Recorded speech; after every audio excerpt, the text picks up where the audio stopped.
Hey, I'm Ericka, And I'm Aryan. and this is Friend with a capital F. We're just two friends with tummy troubles and heartburn having honest conversations about real life, friendship, and the lessons we're learning along the way. So if this sounds like your cup of tea or coffee, welcome to our group chat out loud. Take what you need and leave what you don't.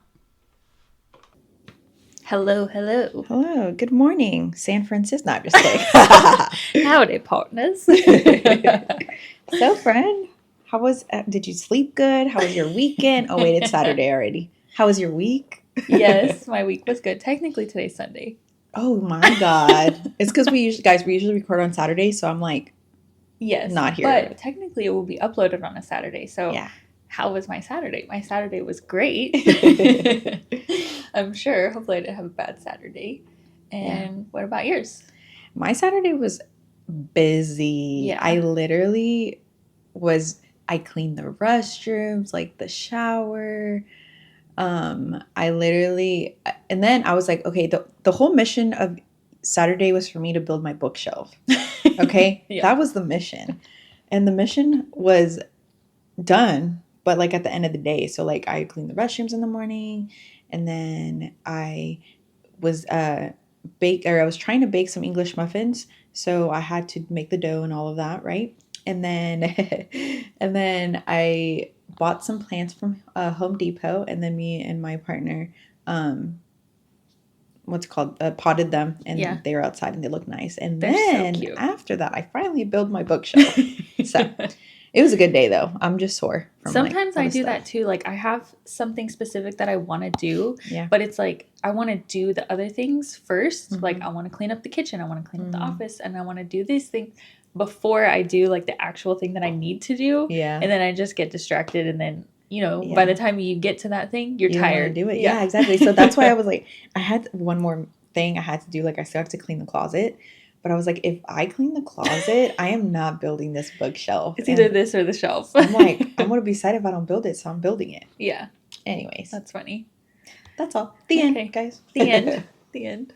Okay. Well, you want to talk about what we're going to do today? Yeah, let's talk about it. I feel like I was the last one to talk, so I feel like I want you to talk about it. Okay. Well, today we're going to obviously be doing our F report. We're going to have a question of the week. Ericka's going to have an anime recommendation for our listeners. We're going to try to start doing that, I guess, maybe once a month. Yeah. And see, or I don't know, whenever we feel called to do an anime recommendation. And then we're having a Soapbox episode. So we each have prepared something that we would like to discuss or teach the other. I don't know what you have. You don't know what I have, but we just are going to get on our soapbox and talk. Yeah. And it's the best. Yeah. So, do you want to start with your F report? Since I was just talking. Yeah, let me do it. Yeah. Okay. So, my F report was that I lost my precious ring. So my dog Junior, you guys already know, he passed away, and so I made a ring. I had bought this ring off of the website Linger. I don't know if that's really how you say it, but it was gold, like 100% gold, and like. The fact that it wasn't even that much, right? It was like $125 for the ring. The price didn't matter, right? To me, like, it doesn't matter that I lost it because of the price. Like, I lost it and I was sad because I made it, like, there's a little circle. So, like, in that circle, I put, like, resin, and then I put some of Junior's hair in there. And then, like, I made it really cute, right? And Amber and Aryan had invited me to go play pickleball. And I thought I was wearing it, and, like, when you play pickleball, you like swing the racket, and I don't know. I came home, and I usually put my rings up right when I get home. And so when I did that, I didn't have my Junior ring on, and I was like freaking out. I was having an anxiety attack. I was crying hysterically, and my girlfriend was just like looking at me like she didn't know what to do. And so then I didn't figure this out. Or no, we actually both went to Waxahachie, all the way back to Waxahachie to go look for it at the pickleball court. And there was a lot of people playing. So we went inside and we're like, well, I didn't say anything because I just was so emotional. Yeah. You're like, I can't talk to people about yeah, right now. And Yanine was like, oh, she lost her ring when she was playing pickleball, so we're going to be looking. And we looked everywhere and I couldn't find it. So that's my F report. Yeah. I felt like, I don't know if anybody's ever felt like this before, but I felt like I was dying internally again. You were just like distraught. Yeah. And like, I don't know. It was so bad. And it just, my little sister sent me a message and it was so sweet. And I'm going to read it to y'all because it was very sweet. I feel like I really needed that at the moment. And that's another thing where it's like, you have people that really care and love you. And if you just talk to them, they can kind of bring you back to. Yeah. Or have a different perspective. Because like you said, you're obviously very emotional about it. So it's hard to see logically or, I don't know. No, yeah, exactly. And so that's how I felt. I felt like I wasn't thinking straight. So let me see. It's in here somewhere, guys. Or I think I sent it to you, right? Yeah. You can check the screenshot maybe. Here you go. All right, perfect.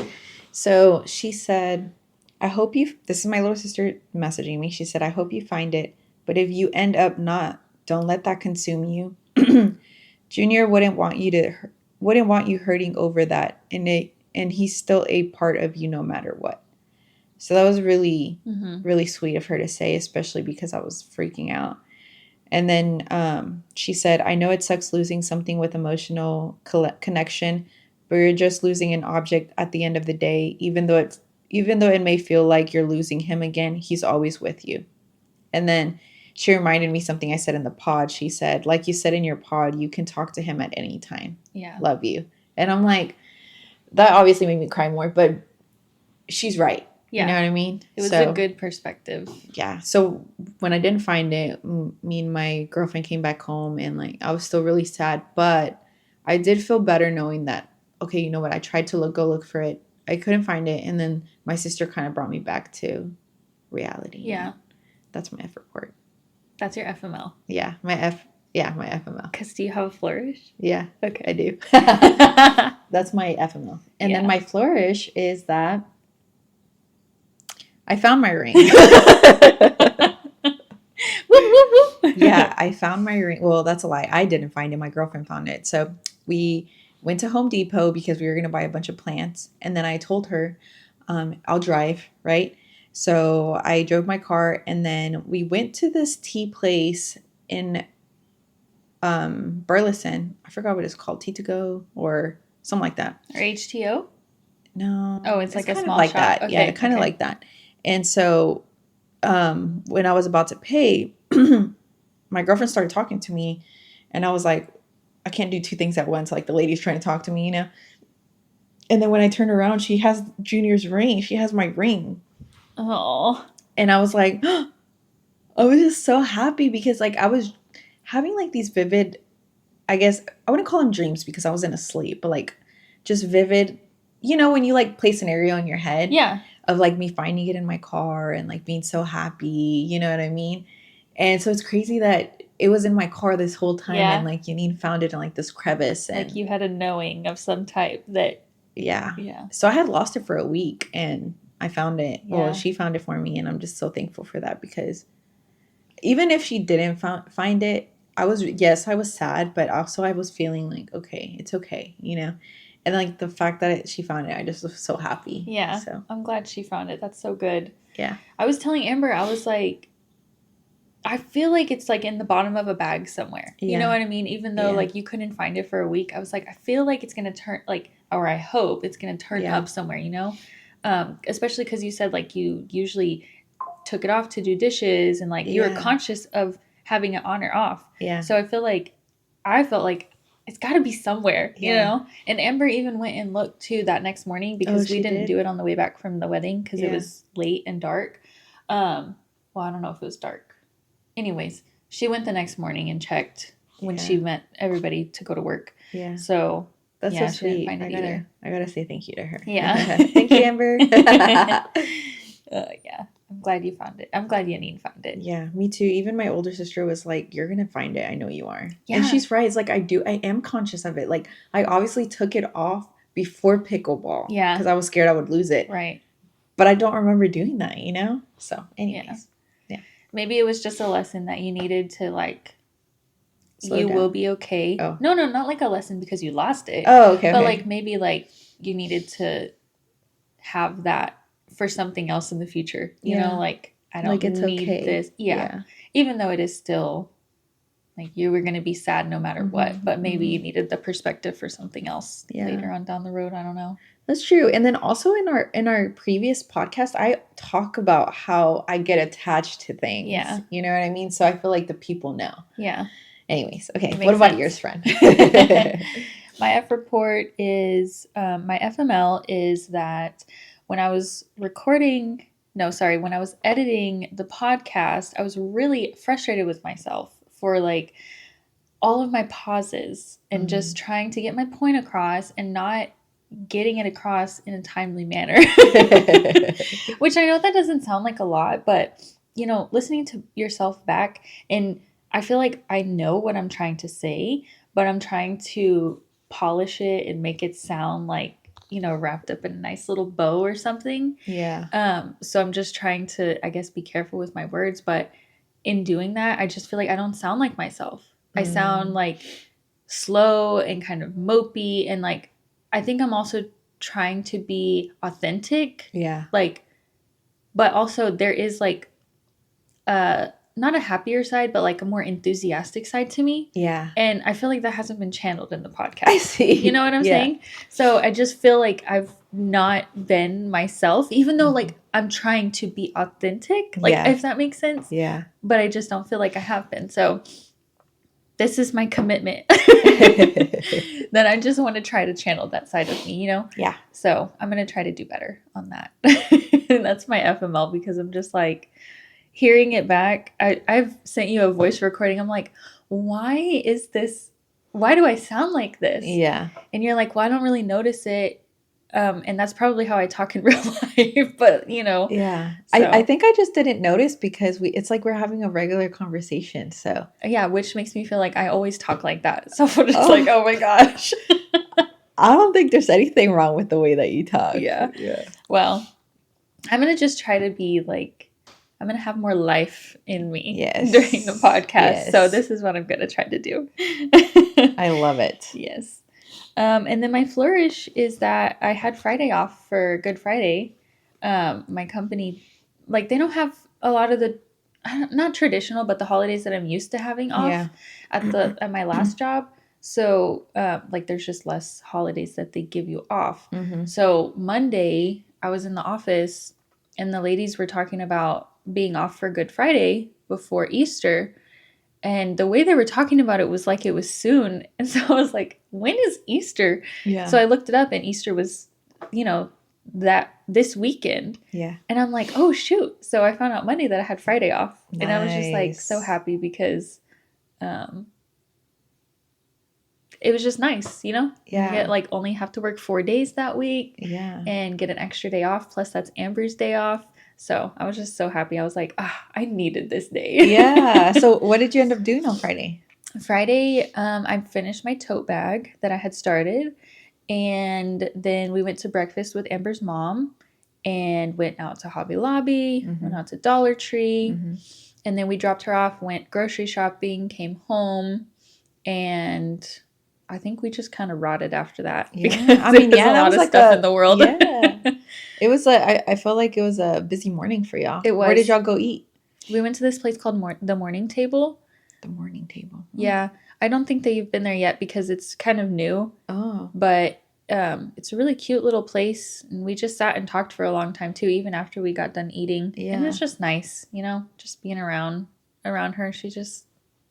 Yes. Yeah. I miss Amber's mom. Yeah. We got to have her on the podcast someday because she's a wealth of knowledge. Yes, she is. And you guys will want to like save that podcast. Yeah, soak up when it comes. Just know. It'll be great. Yeah. So that was fun. It was just good. But yeah, so I'm going to ask you our question of the week. Okay, perfect. I'm Which ready. our question of the week is, what's a moment from childhood that still feels vivid to you? Yeah, there's two. Okay. Only because I really don't remember much of my childhood. I don't either. And it's really hard to like think about things that, you know, I guess I still think about now. Yeah. You know? And so only two things came to mind. Okay. Okay. And one is going to be a short one. I'm going to talk about two things. One was when I was little, my parents, we lived in a trailer park, and my parents had a tree in the front, and the tree died. So my dad had to cut it down, or somebody came and cut it. I don't know. And I liked it to play on top of that tree, Aww. like the one that got cut down, you know, not when it was there, but like it was a stump, right? So I like to like hop on it. Okay. Yeah. Okay. And I was like playing on it, and like me and Yanita were outside, and then all of a sudden I look down, there's a bunch of ants on my legs. All up to my knees, friend. All up to my knees. And Yanita's like, and I'm freaking out, and Yanita's like taking them off with her hands, friend. She's like scraping them off of me. And then I'm like crying and crying. Were they biting you? Yes. Oh yes. My gosh, and so like my mom picked me up and like took me to the bath, and like they all came off, like she sprayed them off basically. And then like it's crazy. Like I was traumatized. Yeah, I was gonna say that's a traumatic experience. And I'm just so thankful for Yanita, because she didn't give a fuck. She just like she just scraped the ants off with her hands. So like she's like, older sister, like mom, she took care of me. Yeah. Oh my gosh. And then the second one is a scary one. So like it's crazy because the first was like traumatizing, but like the second was a scary one. So me and Yanita in this trailer, we had bunk beds, right? Mm-hmm. And so you guys know trailers, they're high. Yeah. Right? So to get up, you need stairs, right? Oh, to get in the house. Get in the house. Uh-huh. And so we were like in bunk beds, and I think I was on the top and Yanita's on the bottom. No, I think I was on the bottom and Yanita. I don't remember anymore. Okay.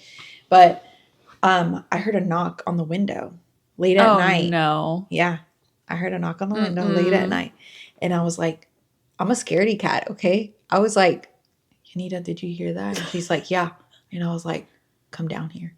Please. So she came down there, and like on y'all's bedroom window? Yes, friend. Oh, hell no. In the middle of the night, okay? And so we both were like, should we look out and see who it is? Because they knock again. Right? So we look, man, my eyes are getting watery because it's crazy. So we like open the window, and there's these like 3 or 2 masked, like literally. Friend, no, you're giving me goosebumps. Yes. Oh my God, my eyes are watering. I know. That is so like, crazy. It's crazy because they were like, you know, like the church people that wear like those long things, like and a they're robe? white. Yeah. Okay. They were black. Yeah. And they were like right there on the window. What the? So it's like, how are you that high up when the trailer is so high and the windows are high? Like there's no way that you can be up that high. Okay. But we were so young, we didn't think about that, right? We were just like, we couldn't see their faces. We got scared, so we closed the window really quick. And then we were like looking at each other, kind of just shocked, you know? Yeah. And then we opened the window again to see, and they were like all 3 leaving, friend, but they were like floating on top of the ground. They weren't walking. What? Yeah. And y'all both saw this? We both saw it. And we closed the window, and then like we closed the thing, and like we both slept together on the same bed. Y'all didn't go tell your parents? No, like we just like it's like our parents were like, not saying that they were strict, but like they both had to work. Y'all would have gotten in trouble. Like we would have gotten in trouble. Yeah. So then years later, like me and her talk about it. Like we still talk about it. We're like, that's crazy. Like now that we think about it, why would they be knocking in the middle of the night on our window? How were they so high up? And like why were they floating? Yeah. So both of us saw that, and like that's the first time we've ever seen anything scary like that. That is so spooky. Yeah. I literally got full body chills. Yeah. Yeah. It is so scary. And I had never seen anything like that before. Like even after that, obviously I hadn't seen anything. But it's crazy that we both saw it. Yeah, that's where I'm like, because I feel like if it was just one person, it would be like, oh, it was a dream. Yeah, or like it looked like something else that it wasn't. Mhm. But no, you guys both saw it. Yeah, I know. And like I said, we heard the knock, so that's when Yanita came down to my bunk bed. I know. I hate that. In the And middle so of the night. nobody ever knocked again? No. Or like no weird. No. But we told our parents some church people knocked on our window yesterday at night. And your parents were like, yeah, right. Okay. Yeah, because you know when you're young, Yeah. you don't know, right? So like we were scared, but also we were like, they're church people because they were wearing robes, but they were black. So they were robes and masked? They Like a weren't masked, but black like mask? we just couldn't see their face. Oh, Like, okay. So it they was didn't have dark. a hood on? They had a hood on. They had a hood on? Yeah. You know, like the church people, I don't think I know what you're talking Like, you know, about. the I'm Pope? imagining. the Pope, you know how he wears Okay. that robe with Okay. the hood? I don't think I've ever seen it with the hood on, but yeah, I've seen like it has a hood in the back. Yeah. Okay. It was like that, but like black, and we couldn't see their faces. And so we told our parents the next day that church people knocked on Sounds our like a door. Dementor from Harry Potter. Friend, yeah, there were like 3 Dementors. Oh, Oh, shit. that is horrible. So, oh my god. Those are vivid memories from my childhood. Oh god. Now I'm gonna have a nightmare about I'm that. sorry. But yeah, my eyes were watering because it's so crazy that happened. Yeah. You know? Oh my gosh. Yeah. Okay, well my FML is not anything. I mean, sorry. Oh, it's okay. It's not me thinking that that's an FML. I mean, it sounds like one, right? Okay. The vivid memory that I was thinking of, I thought of a couple like with my siblings, but I was like, I kind of felt like I had talked about them before maybe. So I wanted to talk about this other one that was kind of vivid to me, was that it was one of the times where my mom got like a child support check. Mm-hmm. So she went and got us each, I don't know if it was just one toy or a couple toys. I don't remember what my brothers got, but I remember that I got a Barbie. Or maybe a couple Barbies. I don't really remember, but it was Barbie related. Yeah. Which thinking back now, I'm like, I don't know why I got a Barbie because I never really played with Barbies. Like, I didn't really know what to do with them. Yeah. I didn't really have an imagination to make them, like, play with each other. Like, I didn't really do any of that. So I don't know why I got a Barbie.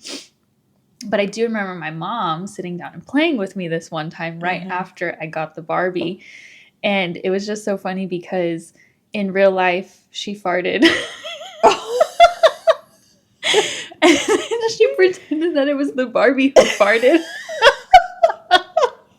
And she's like, oh, excuse me. I have to fart to keep myself warm. Oh no. Okay, I don't know why. That's like a memory. And she was like doing that little voice too, like she was the Barbie. Yeah. I don't know why, but that was like the third memory that popped into my head. And I was like, I'm going to go with that one because it was just so funny. And then I remember growing up too, like several times we had referenced back to that Barbie memory, you know? So I don't know if it's kind of a memory that's like been embellished over the years and it's just kind of like grown. Yeah. Or if that's really what happened. But yeah, that's just something that I think about sometimes. I'm like, oh my God. Isn't it crazy? Like the memories, like I just kind of wish we could remember more. I do too. You know? Yeah. And then it's almost like when we were talking about a thing that we would want to replay back like a movie. Like I would really love to see, because again, sometimes you just kind of remember the story or the pictures, but you don't really remember what it was really like. Yeah. You know? Or you just remember the traumatic stuff that happens in your life and you don't even remember all the happy stuff. Because there is a lot of happy stuff. Like, there is a lot. You know what? I should have picked something happier, but those are the two that, you know, there's a lot of happy stuff that happened in my childhood. I just want to point that out. Yeah. But like when you said vivid, those were the things that came back. And it was very vivid because it gave me goosebumps. Yeah. So. Yeah, Fred, that's crazy. It's crazy. I can't believe that happened.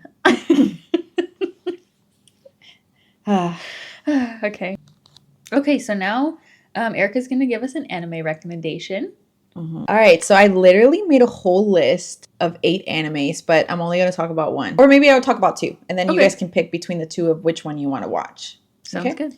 So the first one is called Real Life. I think you guys would really like this anime because it kind of has a similar emotional feel to Orange, if you went ahead and watched that one. It's about an adult who feels stuck in life and gets a chance to go back and redo part of it. It's more about growth, relationships, and second chances than anything else. So for this one, he's actually going back. And he gets to change it. Yeah. Okay. So just so you guys know, it's a really good anime. I really enjoyed it when I watched it, and I'm pretty sure I binge watched it. Okay. So Real Life, R-E, and then life is in like the L isn't capitalized. I will put it on the bottom, and I will put links down there where you guys can find it. Okay. The next anime I want to talk about is called Blue Period. And this one's on Netflix, if you have it. Ooh, okay. Yeah. And this one is about someone discovering a passion and pushing through doubt, pressure, and insecurity to pursue it. So in life, you want to do something, right? And you want to do like art.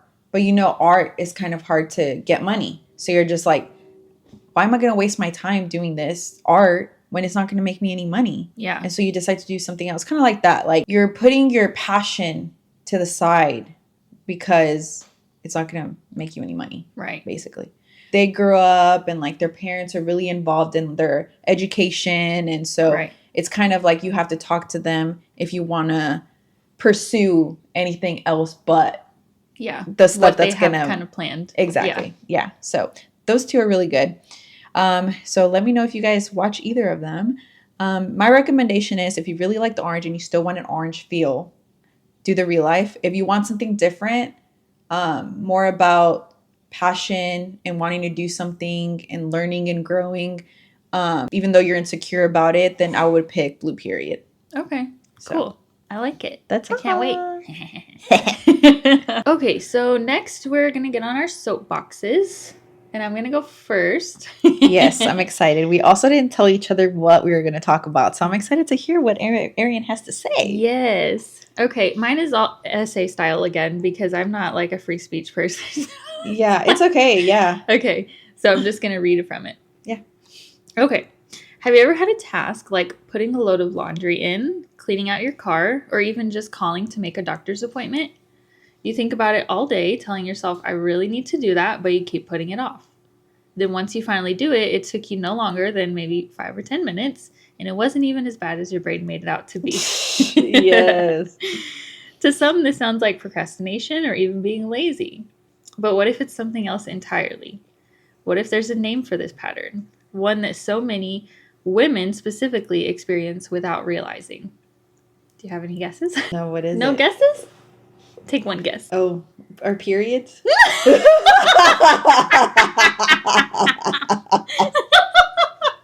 I literally was just talking about that. Okay. Today we're talking about ADHD. Oh, okay. I was way off. That is so funny. I was like, damn, I was right. Okay, continue. Okay. I love doing that to Amber. I'm like, just take a guess. I'm like, just one, like, random. I don't know why. It's just fun. Okay, here's the thing. ADHD doesn't always look like the stereotype of hyperactive children not being able to sit still. In women, ADHD often shows up internally rather than externally in ways like being mentally overloaded, having too many tabs open in your brain at once, starting tasks, not finishing them, forgetting things you really care about, or feeling overwhelmed by things that seem simple for everyone else. It can even look like fidgeting or leg shaking as your body's way of trying to keep your brain regulated. So, why is it so hard to recognize in women specifically? Because I don't know if you know, but we'll get into it, but women are way less diagnosed with ADHD than men. Interesting. And oftentimes it's misdiagnosed. Like people are diagnosed with depression or anxiety rather than when it's really ADHD. That's crazy. Yeah. And I shouldn't have jumped ahead, but no, like it's so interesting. Continue. Yeah. So why is it so hard to recognize in women? For decades, young boys were the blueprint for ADHD. The diagnosis was built around the hyperactivity symptoms specifically. So in fact, until the 80s, the ratio for diagnoses was 1 girl or woman for every 25 boys or men diagnosed until the 80s. But that was only when their symptoms aligned with the hyperactivity that was associated with the boys. It wasn't until the 80s and 90s when the diagnosis even included symptoms that didn't include hyperactivity. such as inattentiveness or problems focusing. And additionally, girls would be labeled as sensitive, shy, moody, disorganized, probably our period, things like that. Oh my God, yeah. And it would be more often diagnosed with anxiety or depression because of this. Finally, in 2013, the age of symptom onset requirements for ADHD was raised from 7 years old to 12 years old. And then since girls show more noticeable symptoms after hitting puberty, the girls' diagnosis finally started to rise drastically. So today, countless women recognize the ADHD traits in themselves long before they ever receive a formal evaluation. They notice the patterns and wonder why things feel harder than they should. But even without a diagnosis, those experiences are still real and valid. Today, the gap in diagnosis between men and women has significantly narrowed, but it still exists. So now it's about 1 girl or woman diagnosed for every 3 man or boy. So it's definitely gone down as research evolved. The fact that 2013 does not feel like that long ago. It wasn't. What was that, 13 years ago? Yeah, what the heck? Yeah, which is crazy because that's just when they raised the age thing. Right. So what's even crazier to me is that they didn't even realize that it wasn't always like a physical thing. It could be a mental. And even now, many women continue to internalize their struggles, making their symptoms easier to overlook and more likely to be diagnosed as anxiety or depression, even when they're actively seeking help. So they'll push down their symptoms silently and end up feeling burnt out and feel like they're trying harder than everyone else to keep up. And that's exhausting. At the end of the day, ADHD in women has never been about being lazy or not trying hard enough. It's about having a brain that works differently than the world expected. An experience that is far more common than most people realize, but that many women are only now beginning to understand about themselves. So if anything you've heard today feels familiar, if simple tasks feel heavier than they should, if your mind feels loud even when you're quiet, or if you're trying so hard but you still feel behind, just know that you're not alone. And it could be ADHD. Dang, friend, that's a good one. What the heck? Isn't that crazy? Yes. I feel like I go either at like 100% or like none. Yeah. And I feel like there's no really in between. And I think that could be because you take on so much during those times and then you get mentally overloaded and then you're just depleted. Yeah. You know? I loved hearing about that because I did not know that. Like 10 men, you said? Well, 1 in 25. 25. Oh my God, that's even worse. That's crazy. Yeah. And it was interesting to learn about the diagnosis evolution too, because at first it was just the hyperactivity and then it included non-hyperactivity, like the inattentiveness, problems focusing, the mental of it rather than just physical. And then later they obviously added the age thing. So it's just evolved over time, which it does make sense because studies, you know, like you have to go through certain studies to find patterns and then go from there. So I'm not like blaming anybody, but you know, it's just like, of course it was just the boys who would get help. And then the girls were obviously like, oh, are you on your period, is what I imagine a lot of them were. You know, but anyways, it was just interesting. That was awesome. Like, I feel like I learned a lot. Now, when you leave, I'm going to be like researching, do I have ADHD? And I was kind of looking that up too, because I'm like, I definitely feel like I have ADHD like symptoms. I don't think that I have it so much that I need to be medicated, but definitely have like symptoms spells. Of it. And you know, sometimes it's worse than others, but I don't know. It's just crazy. Yeah. I feel like for me yesterday was my 100. Yeah. You know? But I don't feel like today I'm like depleted. Yeah. I just feel chill. Like I'm not chill. Well, I'm over here making sourdough, guys. Yeah, in between segments. I don't know if I'm chill. You're not, but that's okay. What? Okay, what is your soapbox, friend? Yes, so my soapbox today is, why do people only become their best self after a breakup? So, like, suddenly you're in the gym every day, you're traveling, trying new things, joining running clubs, eating better, glowing. And I'm like, wait, why couldn't you do that while you were in a relationship? All right, I'm not saying this with judgment because I think a lot of us have been there, but it's like we wait until something ends to finally choose ourselves. And I think what bothers me is we act like relationships and growth can't coexist. Mm-hmm. Like being in love somehow means you stop evolving, you stop pouring into yourself, you stop doing the things that make you feel alive, but it shouldn't be like that.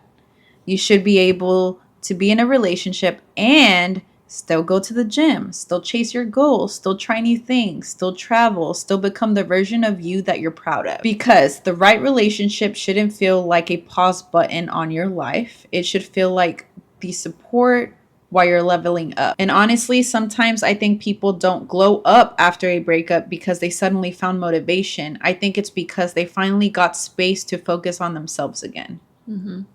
And it just came back naturally. Yeah, exactly. So it didn't even take like what, a day for you to get back, you know? Mm-hmm. So the real question is, why weren't you giving yourself that space before? And also, why weren't you with someone who encouraged that version of you? Because I don't think the goal should be, I'll become my best self after this ends. It should be, I'm becoming my best self while I'm in it. Mm-hmm.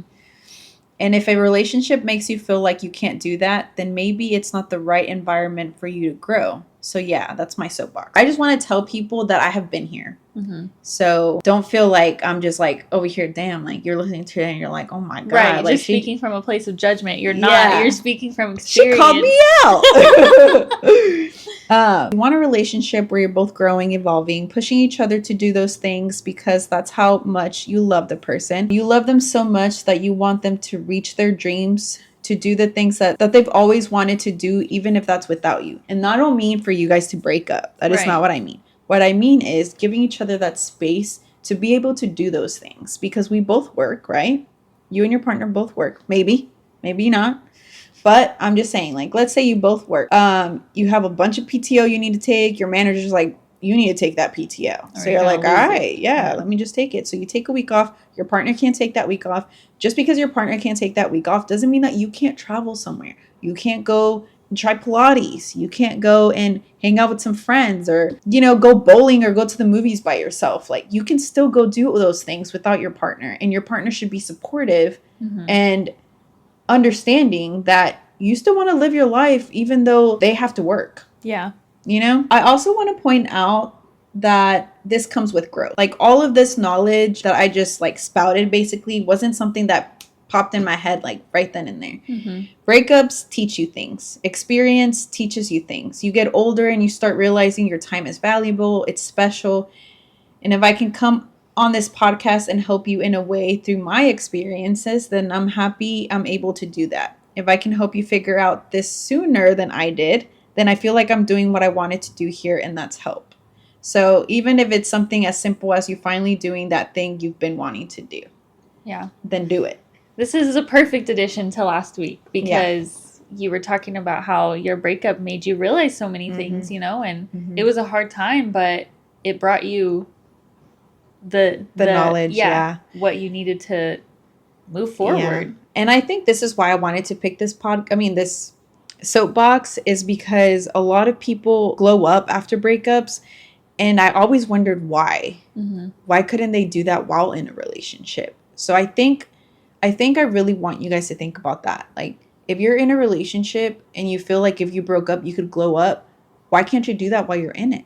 Yeah. And I want to add too that you shouldn't want to be better just for your partner. You need to, because I feel like, and I think that it's good, like when you hear people say, you make me want to be better, that should be the case, but you shouldn't only want to be a better person for your partner. Exactly. You should be a better person for yourself, for the world, just in general. It doesn't have to only be for your partner's benefit.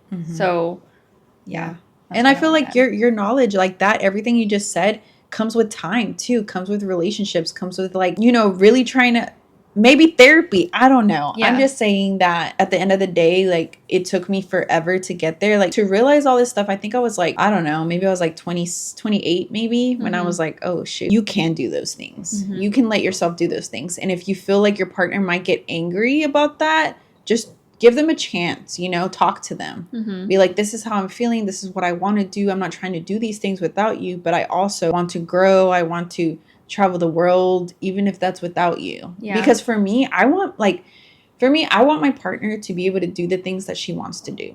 You know, even if that's without me. Mm-hmm. If she can't go out this weekend, no, let's say I can't go out this weekend, but she can. I want her to go and do the things that she wants to do. Yeah. And, you know, even if a little part of you feels a little like, I'm sad. man, Yeah. like I wish she could stay, but yeah. And that's okay. You can feel those things. Like that's normal to feel those things. But your partner is their own person. Yeah. So they should be able to do the things that make them happy. And so should you. Yeah.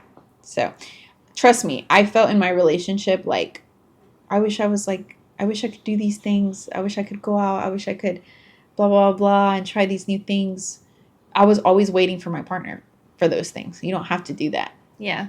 But agreed. if you want to, that's up to you, right? But I think that's the difference too, is like if you are wanting to, because I feel like I relate to that. I'm like, well, I do want to have all these new experiences, but I also do want to do them with Amber, you know? But if there were something that I wanted to do on my own, I would still do it. You know what I mean? Exactly. So, like, trust me, I want to travel too, like to Europe and stuff. Yeah. But I want to experience that with Unique. Right. But you want to be in good company. Yeah, exactly. But if opportunity comes in and somebody's like, hey, I'm going to Europe. Do you want to come with me? I would take that opportunity. Don't pass it up. I would not pass it up. Yeah. But yes, I do want to go and travel with my partner. Like I would love to travel everywhere with her, but sometimes that's just not possible. Right. So I love that. That's such a good perspective. I'm hoping that people that are listening really get something from this episode. Yeah. Because I feel like it was really good. Yeah. Yeah. Okay, guys. Well, that's all we have for you today. Yeah. I do have a listener, Amber's mom, Leslie, texted us, and she said, just realized what FML means. I tried to figure it out. Then it just popped into my head. Nearly had a wreck. Thanks for listening. We hope you had a good time. Yes, and please comment down below if you have, I don't know, any soapboxes yourself, or if you guys want us to talk about something in a different episode. Yeah, if you have any recommendations, let us know. All right, guys. Bye. We'll talk to you next week. Bye-bye now.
we won't have to edit that much. Yeah. Oops, sorry. I started it again. Oh, maybe just a few